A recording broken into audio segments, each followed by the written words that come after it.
20 વડોદરા લોકસભા બેઠક ઉપર પ્રચારના પડઘમ શાંત થઈ ગયા છે। ત્યારે તમામ પાર્ટીઓએ પોતપોતાની રણનીતિને અમલી બનાવીને આવતીકાલે વધુમાં વધુ મતદાન થાય એ દિશામાં પ્રયાસો હાથ ધર્યા છે।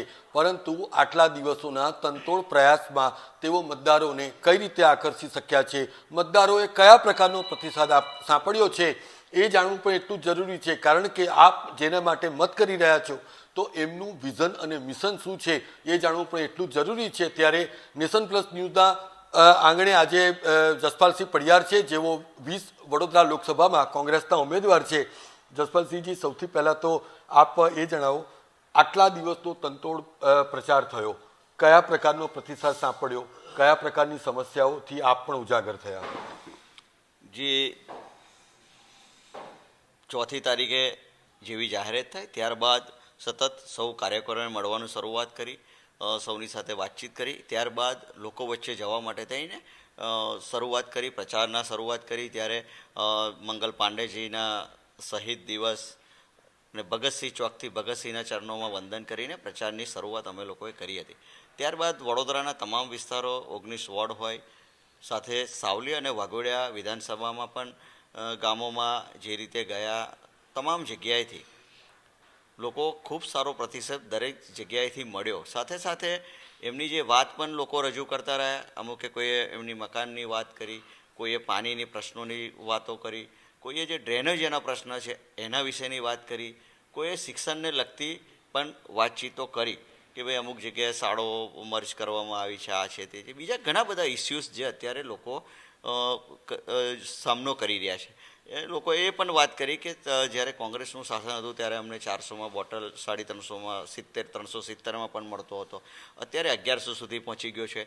અને ઇલેક્શન આવ્યું છે એટલે એ લોકોએ 200 રૂપિયા ઘટાડી દીધા છે। જેવી રીતે કે 2019માં 10-10 રૂપિયા પેટ્રોલમાં ને એમાં ઘટાડ્યા હતા, એવી રીતે આ વખતે ગેસમાં પણ ઘટાડે છે। એટલે હવે લોકો સમજવા લાગ્યા છે કે જ્યારે ચૂંટણી આવે છે ત્યારે ભાવ ઘટાડો કરે ને પછી પાછા એનાથી 2 ગણા કેવી રીતે વસૂલવા, એવું હવે સામાન્ય જનતા પણ જાણતી થઈ ગઈ છે। એવું અમને અનુભવ થયો કે લોકો હવે સમજવા લાગ્યા છે કે વધારે ટાઈમ સુધી જનતા ભોળી જરૂર છે, પણ જનતાને જે આ લોકો મૂર્ખ સમજવાનો જે બાલિશ પ્રયાસ કરે છે એ ખરેખર હવે જનતા ખૂબ સારી રીતે સમજે છે કે આ લોકો શું કરી રહ્યા। એટલે ખૂબ બધી રજૂઆતો પાણીની, અહીંયા વડોદરામાં તો ખાસ કરીને પાણી માટે લોકોએ વાત કરી કે ભાઈ પાણીનું આટલા સતત રોજે રોજ પ્રશ્નો સામે આવી રહ્યા છે, પાણીની વાત લોકોએ કરી કે પાણી વ્યવસ્થિત પહોંચતું નથી, ખૂબ મુશ્કેલીઓ પડે, એવી બધી ઘણા પ્રશ્નોની રજૂઆતો લોકો દ્વારા કરવામાં આવી છે। પરંતુ જસપાલસિંહ, આપ જે રીતે આપે કીધું કે આપ મતદારો પાસે ગયા, મતદારોએ પોતાની જે સમસ્યાઓ છે તેનાથી આપને અવગત કરાવી, પરંતુ સામે ભારતીય જનતા પાર્ટીનો સીધો આક્ષેપ છે કે કોંગ્રેસે હંમેશા જાતિગત રાજકારણ રમ્યા છે। અને આપના પ્રચારમાં પણ એ વસ્તુ સ્પષ્ટ થઈ કે જે રીતે ક્ષત્રિય આંદોલન ચાલી રહ્યું છે તો એને એન્કેજ કરવા માટે આપે સમાજમાં વર્ગ વિગ્રહ ફેલાય એ રીતની પેટર્ન આપે પણ એક્સેપ્ટ કરી છે। ભારતીય જનતા પાર્ટીના આ આરોપને તમે કઈ રીતે જુઓ છો? ભારતીય જનતા પાર્ટી જે રીતની જાતિવાદ કરે છે એ સમગ્ર દેશ જાણે છે। હું પોતે એવું માનું છું કે જે રીતે ધર્મનો ઉપયોગ કરી રહ્યા છે, રાજનીતિમાં ધર્મનો ઉપયોગ કરવો એ ચાલે નહીં। ધર્મનો ઉપયોગ તમે કોઈનું નામ લો, પ્રભુનું નામ લો, એ મોક્ષ ગતિ માટે લો, પરંતુ જ્યારે પોતાના અંગત સ્વાર્થ માટે જે રીતે ધર્મનો ઉપયોગ એ લોકો કરી રહ્યા છે એ જનતા હવે જાણી ગઈ છે। આપે જે વાત કરી કે ક્ષત્રિય બાબતની જે વાત કરી, તો રૂપાલાજીને કોઈ કોંગ્રેસના નેતા તો મળવા ગયા નહોતા કે ભાઈ તમારી એમની જીપ પકડીને બોલાવડાવ્યું તો હતું નહીં કે આ રીતે તમે બોલો તો કોંગ્રેસને ફાયદો થશે કે બીજી કોઈ પાર્ટીને ફાયદો થશે। તો રૂપાલાજી પીઢ નેતા છે, ખૂબ કેન્દ્રીય મંત્રી રહેલા છે, એટલે કોઈ કોંગ્રેસના નેતાના કહેવાથી તો એમને આવો ઉચ્ચારણ નહીં કર્યા હોય। જે વાત એમને કરી છે નારીની અસ્મિતા માટેની એમને વાત કરી છે, જે માતાઓ બહેનો માટેની જે વાત કરી છે એ તો આંદોલન તો ખૂબ પહેલાં 24 તારીખે મેં જોયું હતું ટીવી મીડિયા, 24 માર્ચ અને હોળીનો દિવસ હતો તે દિવસ, આજે પણ મને બરાબર યાદ છે, તે દિવસે સમાચારના મીડિયામાં માધ્યમથી આવ્યું ને જોયું એટલે ત્યારબાદ સમગ્ર સમાજમાં જે રોષ ફેલાયો, એમને રાજા મહારાજાઓની વાત કરી. એ રાજા મહારાજાઓ આજે કોણ કોણ હતા? પાટીદારોના પણ પટદાર હતા, જે ગરાસિયા મુસ્લિમ કહેવાય એમના પણ રાજ્ય રહ્યા હતા, આદિવાસી ભીલ રાજા પણ હતા. એટલે આ તમામ મરાઠી સામ્રાજ્ય, આજે આપણે અહીંયા વડોદરામાં બેઠા છે, આ મરાઠી સામ્રાજ્ય પણ રાજાશાહી ચાલતું હતું. એટલે એવી રીતે મહારાજાઓની જે વાત એમને કરીને એમાંથી સમસ્ત અઢારે વર્ણના લોકોને ખૂબ રોષ જાગ્યો અને એ રોષ ધીમે ધીમે આંદોલનમાં પરિવર્તિત થયો. અને એને કારણે કે તમામ લોકોએ સંમેલનો થયા, આંદોલનો અને શાંતિપૂર્વક આંદોલનો કર્યા છે. એમને એક જ વાત મૂકી હતી પાર્ટી પાસે, સંકલન સમિતિએ. બિલકુલ. પરંતુ જસપાલસિંહજી, સૌથી અગત્યની વાત એ છે કે હવે જ્યારે પ્રચાર યુદ્ધ પણ ખતમ થઈ ગયું, પરંતુ એના ઠીક એક દિવસ પહેલાં ભારતીય જનતા પાર્ટી એક સ્ટ્રેટેજીના ભાગરૂપે ક્ષત્રિય સમાજને ખુલ્લો પત્ર લખે છે, જેમાં રાહુલ ગાંધી દ્વારા કર્ણાટકમાં જે નિવેદન અપાયું એની પણ વાત કરી. તમારા સંયુક્ત ગઠબંધનના જે ઉમેદવાર છે ભાવનગર લોકસભાના ઉમેશ મકવાણા, એમના દ્વારા પણ ક્ષત્રિય સમાજ માટે અણછાટતી ટિપ્પણી કરવામાં આવી. તો એમનું કહેવું છે કે ક્ષત્રિય સમાજ એમની પાસે માફી કેમ નથી મંગાવી રહ્યો? રાજ માટેની વાત હોય એ કદાચ કોઈ વાત કરે તો એ કોઈ ચાલી શકે, પણ કોઈના લાજ માટેની વાત હોય એ ક્યારેય સાખી ના લેવાય.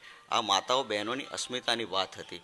એટલા માટે થઈને તમામ સમાજ જે છે આજે આખા ગુજરાતની સાથે સાથે દેશમાં પણ આંદોલન આ એક જ વાતથી કર્યું. અને સંકલન સમિતિએ તો ખૂબ પહેલાં એવું કીધું કે ભાઈ તમે એમના પરિવારમાંથી કોઈને, એમની દીકરી હોય, એમની વાઈફ હોય કે બીજા કોઈ એમનો દીકરો હોય કે કોઈ પરિવારનો કોઈ બીજો સભ્ય હોય, એમને ટિકિટ તમે આપો, પણ રૂપાલાજીને આ વખતે તમે ટિકિટ ના આપશો. આ ખૂબ નાની બાબત હતી કે ભાઈ ટિકિટ તમે બીજાને આપો, એટલી જ વાત સંકલન સમિતિએ મૂકી હતી. પરંતુ અભિમાન અને અહંકારમાં રાજતા આ લોકો દ્વારા આટલો મોટો બહોળો સમાજને 15-15 લાખ લોકો ત્યાં એક જગ્યાએ ભેગા થયા, તેમ છતાં પણ આ લોકોની વાત માન્ય ન રાખીને અહંકાર અને અભિમાનમાં રાજતા આ લોકો દ્વારા આ એક એમનાથી રાજમોહ છૂટ્યો નહીં. અને રાજમોહ છૂટ્યો નહીં ને એના કારણે એમને રૂપાલાજીની ટિકિટ ચાલુ રાખી, અથવા એની પાછળ બીજું કારણ કંઈક હોય એ તો એમને જ ખબર હોય, મને નથી ખબર. પણ રાજમોહ એમને છૂટ્યો નહીં, અથવા તો રૂપાલાજીના કંઈક પ્રેશર હોય કે જે પણ હોય, કે રૂપાલાજી એમનું શું જાણતા હોય એ તો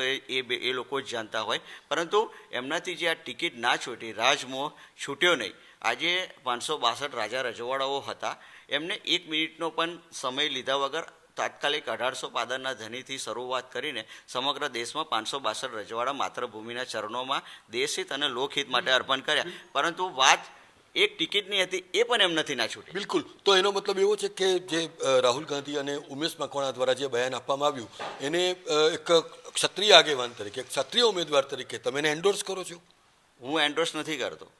મેં પહેલાં પણ કીધું હતું, આજે હું ઇલેક્શન લડું છું તો પણ હું કહીશ કે કોઈ પણ માણસ સમાજ માટેની વાત કરશે હું ક્યારેય નહીં ચલી લઉં. જ્યારે રાહુલજીના નિવેદનમાં જે રીતે બધા જ આઈટી જે એમની સોશિયલ મીડિયા ટીમ છે, આખો દેશ જાણે છે કે એમાં કઈ રીતે તોડજોડ કરીને એમાં સેટિંગ કર્યું છે, એ બધા જ લોકો જાણે છે. એટલે સમાજ સર્વોપરી છે. પાર્ટી માટે 20-25 વર્ષ હું કામ કરીશ કે એનાથી ઓછો સમય કામ કરીશ. આજે 10 વર્ષ તો થઈ ગયા છે, 5-15 વર્ષ કામ કરીશું. પરંતુ સમાજ ત્યારે કંઈક જરૂરિયાત હશે ત્યારે તમારી પાસે સમાજ આવીને ઉભરે છે. આજે પણ કહું છું, હું કાલે મતદાન છે તો પણ હું આપના સામે કહું છું કે સૌથી પહેલાં સમાજ આવે છે, સમાજ સાથે પહેલું ઊભું રહેવાનું. આજે પણ સંકલન સમિતિ મને આજે આવીને એવું કહેશે કે આ બાબતે તમારે કંઈક કહેવાનું છે અને આ ખોટું છે કે આ ખોટું છે, હું આજે પણ કહું છું. ઇલેક્શન હું લડું છું તો કાલની મને એવી કોઈ ચિંતા નથી. હું આજે પણ કહીશ કે આ વાત સમાજ સાથે પહેલો રહેવાનો છું. બિલકુલ. જસપાલસિંહજી, તમે વડોદરા લોકસભા બેઠક ઉપરથી લડી રહ્યા છો. આ બેઠકનો એક ઇતિહાસ છે કે સત્યજીત ગાયકવાડ, કોંગ્રેસના જ ઉમેદવાર, 17 મતે જીત્યા બાદ કોંગ્રેસ ક્યારેય પુનરાગમન ન કરી શકી, બલકે લાખોની લીડથી એક સતત આ સીટ ગુમાવી રહી છે. તો આપ શું માનો છો કે હવે જ્યારે 2024ની આ લોકસભા બેઠકને ફરી એકવાર જો રિગેન કરવી હશે તો સંગઠનને તો પણ સાબુત રાખવું પડશે? સંગઠનના તમામ લોકો, આપે જોયું છે કે આ વખતનું ગઈકાલની રેલી પણ જુઓ, તમામ લોકો સાથે લાગી ગયા હતા. અને તમામની તાકાત, મારી તાકાત નથી, તમામની તાકાત, સૌ કાર્યકર્તા, સંગઠનના કાર્યકર્તા, આગેવાનો, સાથે સાથે મારા જે મિત્રો છે, મારા વડીલો છે, સૌ ભાઈઓ છે, તમામ લોકોની તાકાતથી આજે આ કાલની જે રેલી છે એની સફળતા મળી. એટલે તમામ કાર્યકર્તાઓ એક સાથે છે, એ આપ જોઈ રહ્યા છો. એટલે કાર્યકર્તાઓની તાકાત પણ છે, સૌ મિત્રોની પણ તાકાત છે, આગેવાનીની પણ તાકાત છે, એ બધી જ લગાડીને આ વખતે ખૂબ મહેનત બધા લોકો એક સાથે કરી રહ્યા છે. બિલકુલ. હમણાં જ જ્યારે હું ભારતીય જનતા પાર્ટીના ઉમેદવાર ડૉક્ટર હેમાંગ જોશી સાથે વાત કરતો હતો ત્યારે એમણે કીધું કે બંને પક્ષના માટે એક સરખી ચિંતા છે કે હીટવેવ, કે કઈ રીતે વધારે લોકોને બૂથ સુધી લાવી શકાય. તો જે સમસ્યા ભારતીય જનતા પાર્ટીના કાર્યકરોનો છે એવી સમસ્યા કોંગ્રેસને પણ છે. તો એ માટેના કોઈ પ્રોપર પ્લાનિંગ છે કે કેમ? તંત્ર તો પોતાની રીતે કામ કરી જ રહ્યું છે, પરંતુ આપણું સંગઠન એ કાર્યકરો જે છે એ મતદારોને બૂથ સુધી લાવી શકવા માટે સક્ષમ છે કે કેમ? આપે કીધું કે તંત્ર એમનું કામ કરી રહ્યું છે. અમારે ફરિયાદો કરવી પડે કે ભાઈ આ પોકેટોમાં તમે લોકો સ્લીપો કેમ પહોંચાડી નથી શક્યા, હજુ સુધી સ્લીપો નથી પહોંચાડી શક્યા. ઘણા બધા વિસ્તારોમાં એ કોઈનો હાથો બનીને કરી રહ્યા છે કે શું કરી રહ્યા છે ખબર નથી. અમારા લોકોએ ફરિયાદ પણ કરી છે કે ભાઈ આ જગ્યાએ આટલા પોકેટોમાં મતદાનની સ્લીપો પહોંચી નથી. આપે વાત કરી હીટ વેવની, તો અમારા જે લોકો છે કાર્યકર્તાઓ એમને અમે કીધું છે કે સવારે 7 વાગ્યાથી મતદાન શરૂ થાય છે, તો તમે લોકો એવું પ્લાનિંગ કરો કે આપણે 11 વાગ્યા પહેલાં સારામાં સારું મતદાન કરાવી શકાય, અથવા તો કોઈ બીજા લોકો આવે તો આપણે એમને ગરમીથી રાહત કઈ રીતે મળી શકે, તો છાસની વ્યવસ્થા હોય કે બીજી કંઈક વ્યવસ્થા એવું પણ કાર્યકરો દ્વારા આયોજન કરવામાં આવી રહ્યું છે. બિલકુલ. હવે મારો અંતિમ સવાલ છે. 2019ની જે લોકસભાની બેઠક હતી એ 5,89,000 મતે આપે ગુમાવી કોંગ્રેસે. તો હવે આ વખતે શું પરિણામ આપ એક્સપેક્ટ કરી રહ્યા છો? 2014ની ચૂંટણી હોય કે 2019ની ચૂંટણી હોય, જે નામ પર આ લોકો હતા મોંઘવારીના નામ પર કે ભાઈ જનતાને કોંગ્રેસની આ થપ્પડ ને પેલી થપ્પડ, મોંઘવારીની થપ્પડ, પ્રધાનમંત્રી માનનીય મનમોહનસિંહની ગરિમા પણ ન જાળવીને એની ઉંમર સાથે રૂપિયાને ડોલરને સરખાવતા હતા, એ રીતના એમના નિવેદનો હતો. તો હું આજે પૂછવા માગું છું, વડોદરાની જનતાને કહેવા માગું છું કે શું આજે જે નામ પર એ ચૂંટણી લડ્યા હતા એ મોંઘવારી ઘટી ગઈ, ડોલર રૂપિયો સરખો થઈ ગયો? એટલે તમામ જે જુમલા હતા એ એમના જુમલા હતા. 15 લાખની વાત કરી અને પાછળથી નિવેદનો આપે જુમલા. કોંગ્રેસ ક્યારેય ખોટી વાત કરતી નથી, સાચી વાત કરે છે. અને આ વખતનો જે મેનિફેસ્ટો છે કોંગ્રેસનો એ મહિલા ન્યાય હોય, શ્રમિક ન્યાય હોય, યુવાનોને ન્યાય હોય, ખેડૂતોને ન્યાય, આ તમામ પ્રકારની સારામાં સારી મેનિફેસ્ટો લઈને કોંગ્રેસ પાર્ટી આવી છે.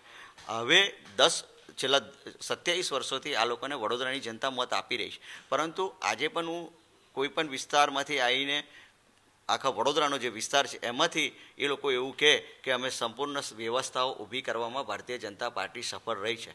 પ્રાથમિક જરૂરિયાતો વડોદરાની જનતાને આપવામાં ભારતીય જનતા પાર્ટી સફળ રહી છે. આવી વાત આજે જો એ લોકો કરી દે તો વડોદરાની જનતાના સામે આવીને આજે પણ એ લોકો આવી વાત કરી શકે છે? નથી કરી શકતા.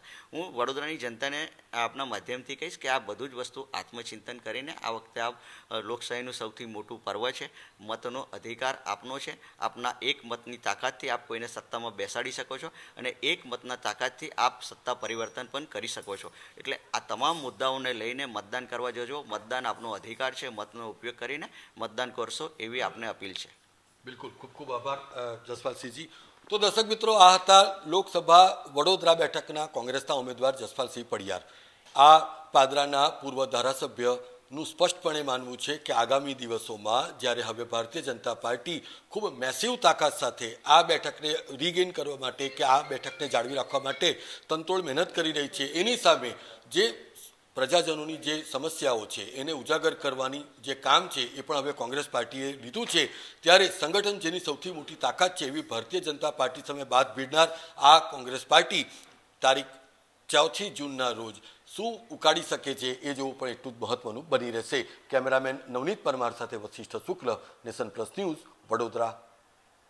સમાચારોના સતત અપડેટ માટે નેશન પ્લસ ન્યૂઝના યુટ્યુબ ચેનલને સબસ્ક્રાઇબ કરો, બેલ આઇકન દબાવો અને ફોલો કરો ઇન્સ્ટાગ્રામ, ફેસબુક અને ટ્વિટર પર.